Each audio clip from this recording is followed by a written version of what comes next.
특약에 대해서 정확히 하라고 했죠. 특약은 그 정도로 하면은 어느 정도 될 것 같고요. 그 밖에 점검해 봐야 되는 부분이 제가 1, 2, 3으로 나눠서 이렇게 정리를 해봤습니다. 계약 당시, 계약 때 되는 얘기입니다. 현 임차인이 있습니다. 현 임차인하고의 그 이사 날짜를 정확히 서로 정하지 않습니까? 정해놓고, 그렇다고 이사의 우리 새로운 계약서에 뭐 잔금 날짜가 있지만, 그건 이제 새로운 오신 분하고 새로운 임차인하고의 그 계약이고, 지금 사시는 분 있죠. 현 임차인. 그 임차 날짜를 정확히 확정하지 못하고 대충, 그리고 잔금일을 앞당길 수 있다라는 이런 어떤 애매모호하게 해서 만약에 계약서 작성을 한다면은 나중에 그 잔금일에 대해서 황당한 일이 생길 수가 있습니다. 특히 중개업자들은 이 부분에 대해서 확실히 할 필요가 있습니다. 왜냐하면 조금이라도 문제가 생기면은 모든 계약성의 문제는 중개업자 책임이 되기 때문이죠. 그래서 이 이사 날짜에 된 거는 저희 같은 경우는 어떻게 합니까?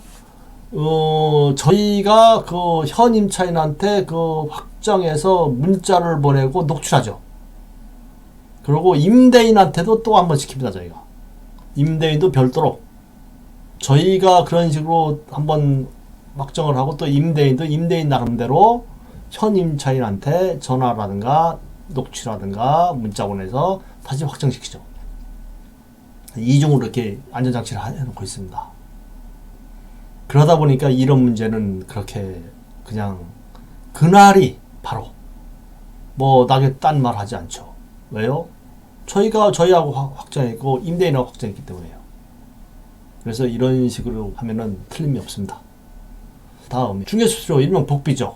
중개수수료 부분도 계약 시 정확히 확정할 필요가 있다는 얘기죠. 자, 우리가 계약을 하면서 뭐 수수료 그래 알았어 뭐 나중에 잔금 때 이런 식으로 해서 계약을 합니다. 이게 사실 잔금 때 되면은 무슨 얘기 지금 나는 뭐 0.5% 받네, 0.4% 받네, 0.3% 막 이래가지고 서로의 의견이 다를 경우가 있습니다.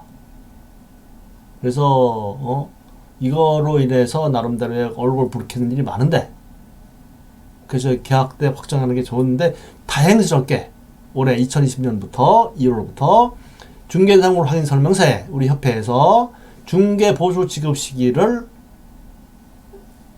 기재하는 난을 기재하도록 그 법안 개정이 돼서 이제 계약서에 꼭 기재하게 되어 있습니다. 그래서 계약 시에 꼭 중개수수료 언제 지급할 것인가, 금액이 얼마가를 임대인 임차인한테 확인해서 그 작성하고 그 언제 지급하신가 지급 시기까지도 작성을 할 수 있는 게 도움이 됩니다. 이제 계약을 체결하다 보면은 남편 명의의 부동산을 부인이 대신 위임받아 대리인이 되어 계약을 체결하러 나오는 경우가 많습니다. 부부간이니까요. 남편은 직장에 있고 부인은 이제 집에서 애들하고 있죠. 남편이 못 오니까 이제 부인이 계약하러 나왔습니다. 자, 이런 경우입니다. 이런 경우 저희 같은 경우는 사실은 그 단골이라고 하죠. 26년 동안 한 장소에서 하다 보니까 굉장히 많아요. 그 집에 대해서 내용을 너무 잘 압니다. 왜요? 20년 전서부터 계속 우리하고 거래하시는 분도 있고요. 15년 전서부터 거래하시는 분도 있고요. 남편이 어디 회사 근무하고 처음에 무슨 뭐 평사원부터 해갖고 계장되고 뭐 대리되고 과장되고 이거 다 내용을 스토리를 알죠. 그러면은 그냥 적당히 그냥 알았다 이렇게 넘어갈 수가 있습니다. 그렇지만 그렇지 않아요. 저희는 아무리 저희하고 가까운 그 저희 단골이라고 하더라도 본인이 안 나오면은 저희는 일단 그 모든 계약금이고 모든 저희는 본인 통장으로 보내는 게 원칙이고요. 그리고 계약 시 아무리 부인이 남편의 그 위임받아 대리로 왔다고 하더라도 우리하고 20년 동안 거래해서 잘 안다고 하더라도 저희는 본인하고 확인전화를 합니다. 물론 저희 전화기는 언제든가 그 녹취가 녹음이 되니까요. 응? 그래서 그런 식으로 저희는 꼭 하고 있습니다. 그래서 이거는 통상 우리가 중개업소에서 놓치는 것이 이런 경우에서 많이 놓쳐요. 주변에 보면은 오래 이렇게 하시는 분들 너무 잘하니까 오래 20년 동안 형제처럼 참 친척처럼 지내다 보니까 너무 잘하니까 그냥 뭐 막거리 하고 그냥 뭐 계약금 받아고 그냥 부인 주기도 하고 막 이러면서 문제가 생겨서 이혼 직전까지 간 상황을 우리가 모르는 상태에서 계약금 주고 막 이런 경우가 생겨서 중개사고가 생기는 경우가 제가 왕왕 봤습니다. 그래서 이런 경우가 우리는 꼭 조심할 필요가 있습니다. 왜요? 부모 형제도 돈 때문에 법정 싸움 하지 않습니까? 참 세상이 그런 세상이니까 조심해야 된다. 이제 임대차 계약을 하다 보면 임대인이나 임차인이나 서로가 어떤 부류의 사람인지 확인하고 계약을 체결하는 것이 상당히 좋은데 사실 현실적으로 이 부분은 그렇게 참 쉽지가 않죠. 그래서 그래도 저희 같은 경우는 어느 정도는 많이 확인을 해서 관리하는 임대사업자들이 많기 때문에 최대한으로 참 임대사업자에 부합하는 임차인들을 세를 놔주기 위해서 노력하고 있습니다. 마찬가지로 임차인들도 임대인이 어떤 부류의 어떤 직업의 어떤 종류의 사람인지를 알고 그 집에 자기가 계약하는 게 전세로 사는 게 월세로 사는 것이 유리한 경우가 있습니다. 그래서 이런 경우도 여러분들이 꼭 한 번은 짚고 넘어가야 된다고 저는 생각합니다. 그래서 최대한 이제 사실 이게 어렵기 때문에 참지만 그래도 최대한 노력을 하라는 얘기죠. 계속 이어서 그 밖에 점검해야 될 부분이 2탄입니다. 예. 자, 계약 당시 등기상 정보증명서를 꼼꼼히 점검할 필요가 있다. 이 부분은 특히 여러분에게 필요하기 때문에 등기상 좀 확인해서 설명해 드린다 이거죠. 자, 이걸 제가 직접 말씀을 드릴게요. 이거 중요합니다, 이게 지금. 자, 여기 이제 등기상 정보증명서입니다. 있는데요. 저는 계약하면서 꼭 그 말씀을 드립니다. 어떤 말씀인가 하면은 지금 이제 집합 건물이기 때문에요. 지금 집합 건물은 사실 등기상 정보증명서가 토지분 건물로 같이 있어요. 그래서 이게 몇 장이 되지 않습니다. 한 장, 이거 1페이지죠? 뭐 이거 7페이지 중에 첫 번째 페이지인데요. 한 페이지, 두 페이지, 뭐 세 페이지, 그 정도로 이렇게 거기다가 또 이제 뭐가 있냐면은 이게 말소상 포함이 있고 현재 그 사항이 있습니다. 현 권리사항 같은 경우는 이게 더 짧아지죠. 말소상 포함이 다 없어지기 때문에요. 현재 권리사항. 그래서 그런 경우로 이거를 열람을 하게 되면은 한 장, 두 장뿐이 안 됩니다.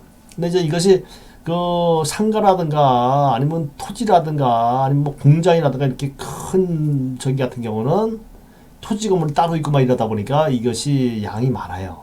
10페이지, 뭐 15페이지, 막 이렇게 되는 경우도 20페이지 되는 경우도 있습니다.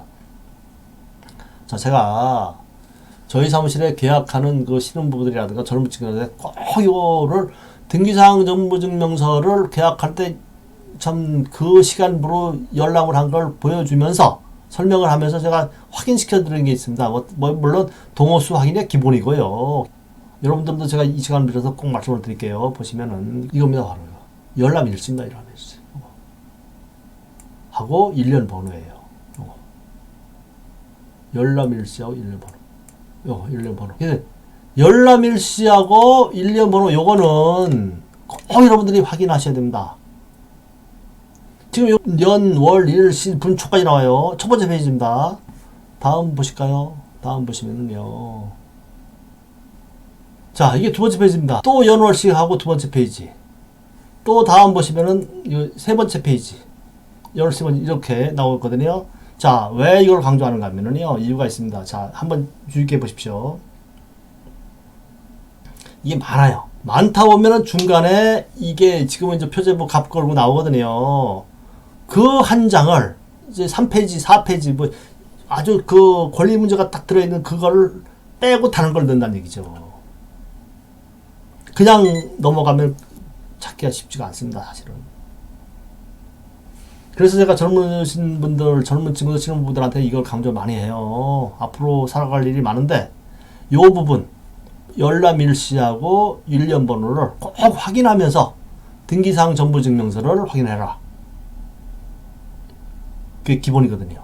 요 열람 일시하고 1년 번호를 무시하고 그냥 넘기면서 보는 경우가 많습니다.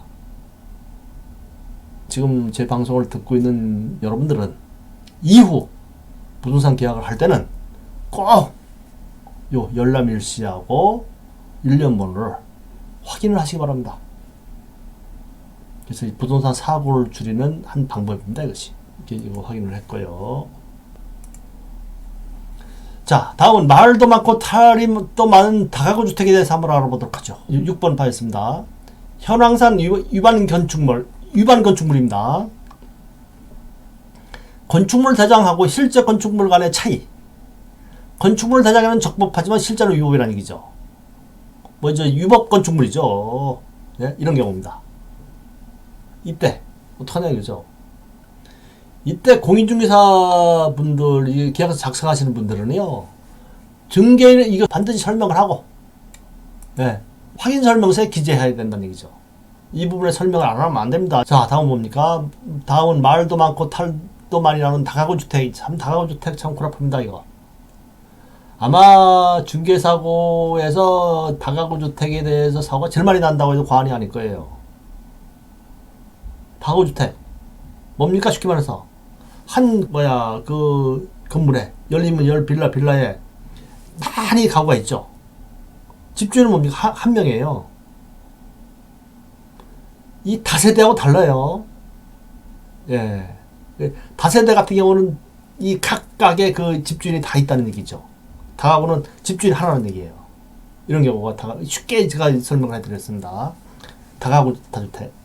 자, 다가구 주택 원룸 포함 계약 시 임대인 전입세대 및 보증금 현황에 대해서 제공해야 한다. 임차인 주민등록 전입세대 열람을 직접 해야 한다. 이해관계인은 열람을 하게 돼 있습니다. 임차인은 이해관계인에 돼요. 그래서 주민등록 전입세대 열람을 직접 해야 됩니다. 공인중개사 임대인에게 자료 요청하거나 직접 확인하여 중개의뢰인에게 설명하고 확인 서면에 기재해야 된다. 자, 이게 문제거든요. 제가 임대사업자 관리하는 집들이 한 2, 3, 그중에서는 소형 아파트가 주로 있고, 사실은 그 다가구나 원투룸이나 오피스텔을 가지고 있는 분들은 그렇게 많이 있지 않습니다. 그래서 제가 다가구 같은데 계약하러 가보면은 황당한 경우가 많습니다. 그 임대인들이 자기 이거 뭡니까 지금 전입세대 보증금 현황 잘 안 알려줘요. 부동산에서 그냥 적당히 뭐 그냥 알려달라고 해도 잘 뭐 이야기도 안 하고 그냥 적당히 말하고 이래 이거 계속 작성하고 합니다. 그래서 이 부분에 대해서는요, 저는 부동산 중개업자들한테 분명히 말씀드리고 싶습니다. 그 계약 하나 안 하면 안 했지. 그런 임대인하고는 거래하지 마십시오. 도움이 되지 않습니다. 부동산에서 너도 나도 다 그런 임대인하고 거래하지 않는다고 하면은 그 임대인 이제 태도를 바꾸겠죠. 그래서 우리 중개업자들이 그 부분에 대해서는 좀 더 당당해야 된다고 생각합니다. 제가 볼 때는. 자, 다가구주택 계약시 판례. 이거는 부동산 개업 공인중개사 해당 부분입니다. 사실은 일반인들은 뭐 그렇게 큰 해당 사항이 아니고요. 한번 보자고요.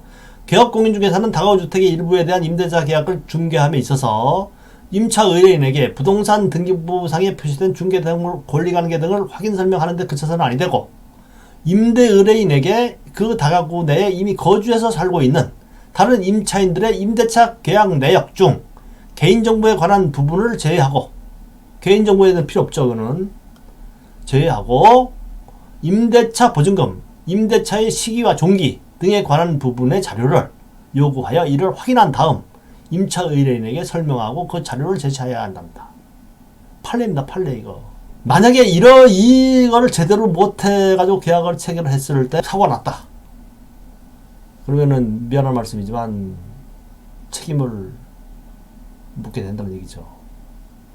자, 중개대상물 확인 설명서에 실제 거래 관계 또는 공시되지 아니한 물건의 권리사항란에 그 내용을 기재하여 교부하여야 할 의무가 있고, 만일 임대 의뢰인이 다른 세입자의 임대차 보증금, 임대차의 시기와 종기 등에 관한 자료 요구에 불응한 경우입니다.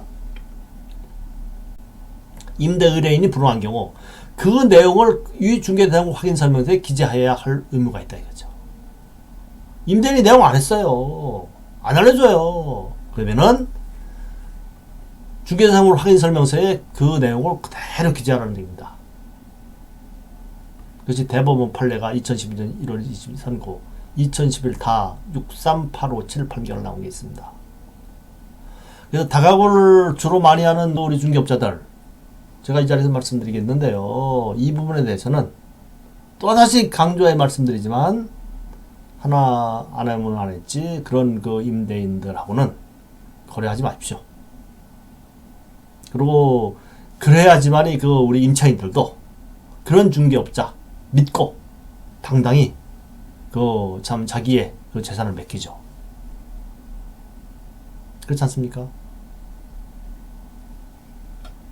자, 다음에 이제 그 밖에 점검해 봐야 되는 부분 3항이 있습니다. 그 부분을 다음부터 하겠습니다.